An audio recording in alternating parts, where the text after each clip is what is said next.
Ajma'in. Assalamu alaikum to everybody, and peace be upon you all, and welcome to the second annual celebration of the Prophet Muhammad, peace upon his birthday, in the House of Commons. On behalf of Sufi Muslim Council and all of our honoured guests, I welcome you all here today. I just want to go through one of the things is actually, alhamdulillah, we started on time, which is great, which is quite unusual for some of certainly the Asian or Muslim events that I've been to, but thank you all for arriving on time, and I think we're going to get a few more people that'll sort of struggle in a little bit later on. We've got quite a packed agenda today. We've got a number of very important guests that are here, and some that are coming a little bit later on. I just want to give you a flavour of who's coming. We've got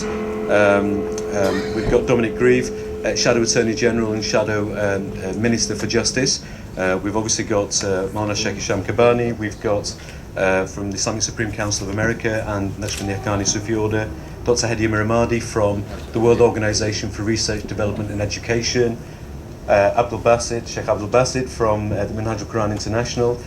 We've got Parveen Ali OBE from the Fatima Women's Network, who's going to be saying a few words later on as well. And then later on in the programme, we've got Paul Goodman MP, Shadow Communities Minister, and we've got the Right Honourable Hazel Blaze MP and the Right Honourable Jackie Smith MP, both Secretaries of State, who are going to come along and say a few words for us as well. And in between all that, we're going to have some music and some nasheeds from the Naqshbandi Ensemble, who've travelled all the way from the USA with Sheikh Kabani. So that's sort of what we've got planned for the next hour and a half to 2 hours, and I hope that you enjoy the session, and please do partake in the nasheeds when they're on. What I'm going to do is I'm going to invite Imam Sahib to start us off with the recitation of the Holy Quran, so that we may take barakah from that and start in the traditional Muslim manner. Imam Sahib. أعوذ بالله من الشيطان الرجيم بسم الله الرحمن الرحيم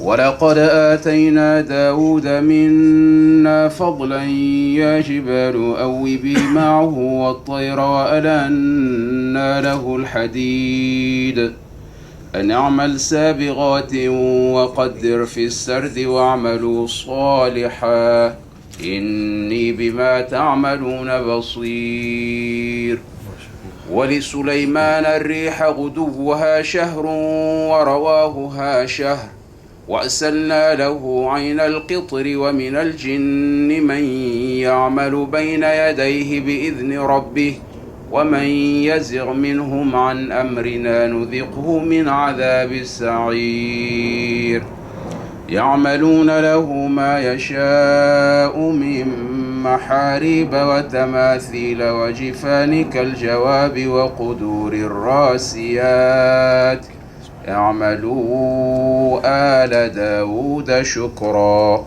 وقليل من عبادي الشكور صدق الله العظيم. Jazakallah, Imam Sahib. Thank you very much for that. Just wanted to add that at this moment in time, there seems to be a lot of talk about Muslims and a lot of talk about Muslims who are perhaps not mixing in with society, and a lot of conspiracy theories and a lot of sort of rumours around how the government is against Muslims at this moment in time. And I also want to take this opportunity on behalf of the Sufi Muslim Council to say what an honour and a privilege it is, and how much the government and how much progress mainstream traditional Muslims who practice Sufi who are from Sufi tariqas, how much progression and how much improvement there's been in terms of being allowed to hold this kind of event here in the House of Commons. It doesn't really, other than Buckingham Palace, I guess, it doesn't really get any much bigger than that. So it really is a very symbolic and significant occasion for us here to celebrate Sayyidina Muhammad sallallahu alaihi wasallam's birthday, the coming of somebody who taught us all. It was a mercy for all of us, for all mankind, for all Muslims and non-Muslims, and it is really symbolic and significant that we're actually doing that celebration here in the House of Commons. So I think it's great advancement has been made by Sufi Muslim Council. A lot of good work's gone into that by people like Shaukat Fazana, Abdul Rauf, Shahir and Ismail, a number of others, and of course with guidance from Sheikh Isham as well and Irfan Chishti. So bear that in mind. It's a joyous occasion.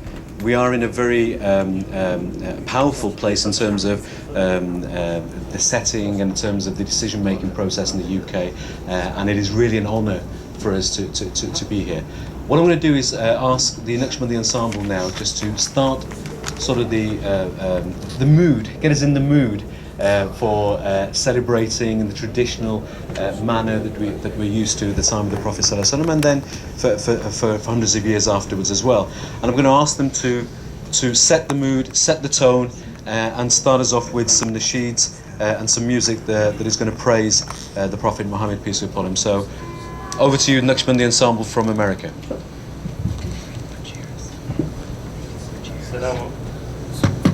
Assalamu alaikum.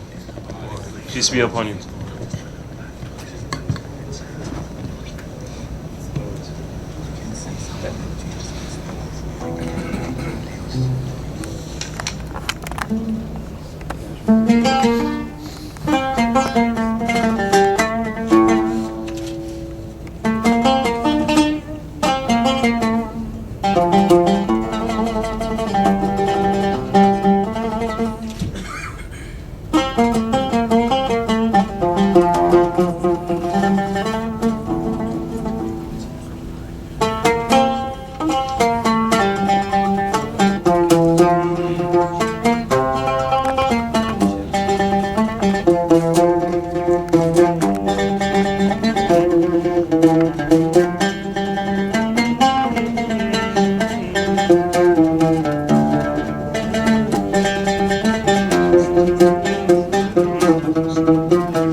الشمس باض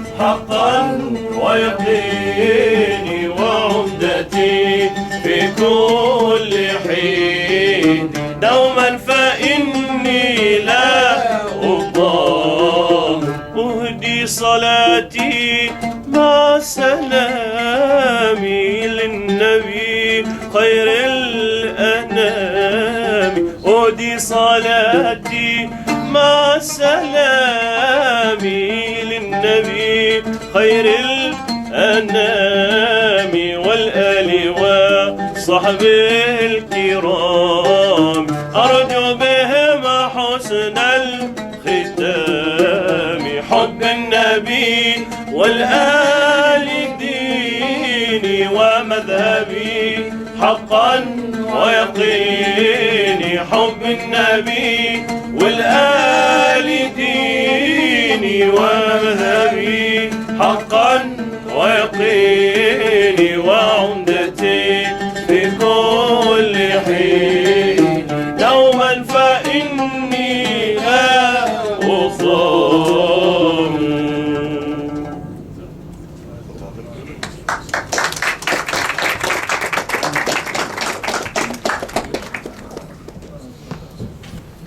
Thank you very much, Najm and the Ensemble, for starting the programme off and setting the tone and the mood for the rest of the event, inshallah.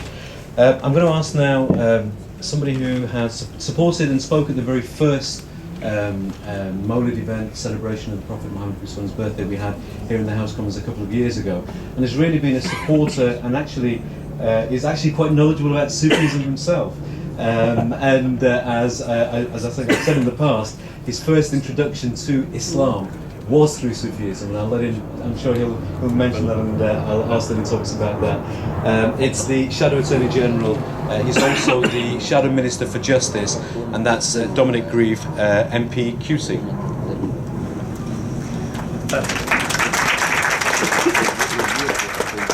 Good afternoon and assalamu alaikum. It's a great pleasure to be here today, and thank you, Haras, for the introduction.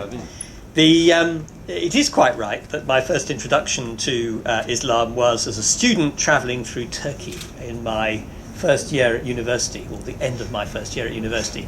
Complete unknown quantity as far as I was concerned when I set out, largely I think to look at ancient sites around the Mediterranean coast, little realising I was in fact going to fall in love with mosques as I went round. Largely, as I explained in an article that Haras prompted me to write on the subject, the going in and finding myself in mosques, firstly falling in love with the textiles, which I've always liked ever since, and indeed collect rugs, and secondly drinking endless cups of tea out of small glasses, and either we never got quite round to discussing theology, it was usually football scores with the caretaker who would emerge and present us with the cups of tea when we went in. But it's one of the happiest memories I have of my student life, and it was a great revelation and a great discovery, and it was always punctuated by these extraordinary levels of kindness and hospitality.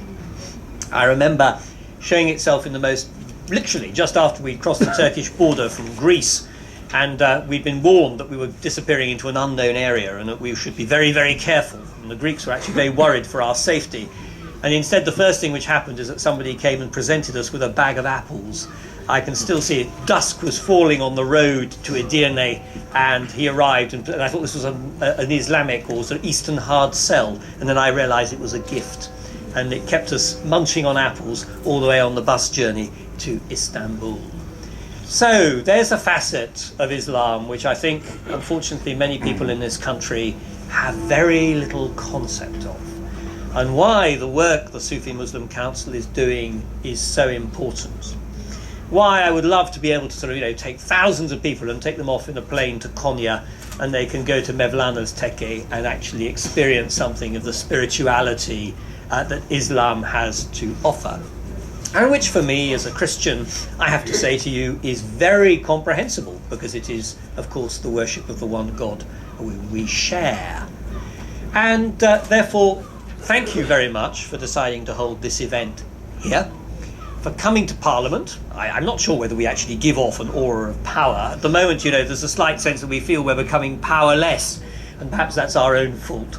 But it is an important symbol as a building. It's a place which is the centre of British life, precisely because it's a place of debate, discussion, and where decisions have been taken, and above all, I think, where tolerance, which is one of the underpinnings of Britain, not actually achieved without a great deal of struggle and indeed some bloodshed, but the principles of tolerance were acquired, and one of the reasons why this country has proved to be such an attractive place for people of different faiths and cultures to come and settle. Something we should be able to celebrate and be very proud of. So for all those reasons, coming